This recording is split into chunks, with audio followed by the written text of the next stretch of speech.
bertujuan mempelajari bahasa Indonesia dan peran mahasiswa supaya bahasa daerah tidak punah. Selamat menyaksikan.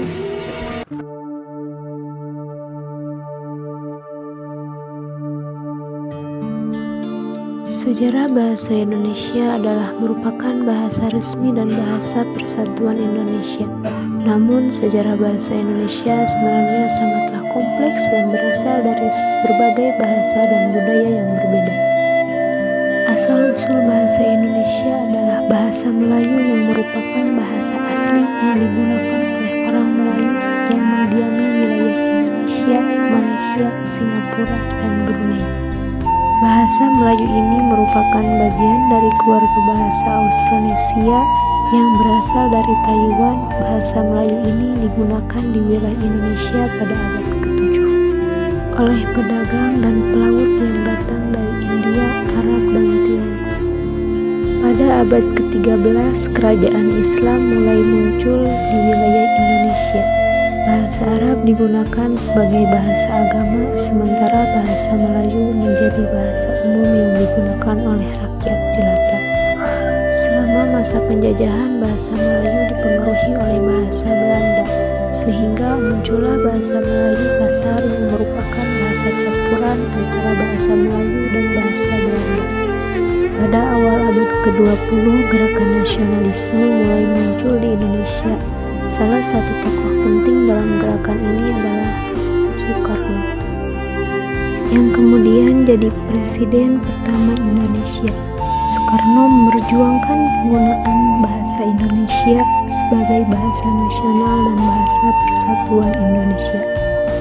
Pada tanggal 28 Oktober 1928 dilaksanakan Kongres Pemuda di Jakarta, yang kemudian dikenal sebagai Sumpah Pemuda. Di sana para pemuda Indonesia menyatakan tekad untuk menggunakan bahasa persatuan. Pada tahun 1945, Indonesia memproklamasikan kemerdekaannya dari Belanda. Bahasa Indonesia kemudian dijadikan sebagai bahasa resmi dan bahasa persatuan Indonesia.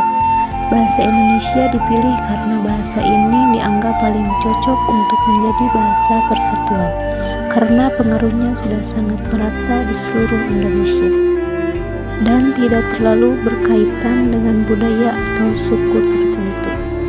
Secara singkat, asal-usul bahasa Indonesia adalah dari bahasa Melayu yang digunakan oleh masyarakat di wilayah Indonesia sejak abad ke-7.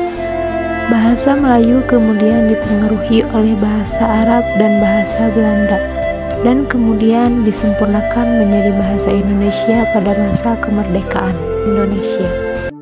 Selanjutnya adalah tujuan mempelajari bahasa Indonesia adalah dengan pemersatu pedoman penyusunan dan penggunaan bahasa yang baik dan benar dalam berkomunikasi ilmiah, serta untuk mendalami bahasa dalam berkomunikasi dan untuk dilestarikan oleh penutur aslinya.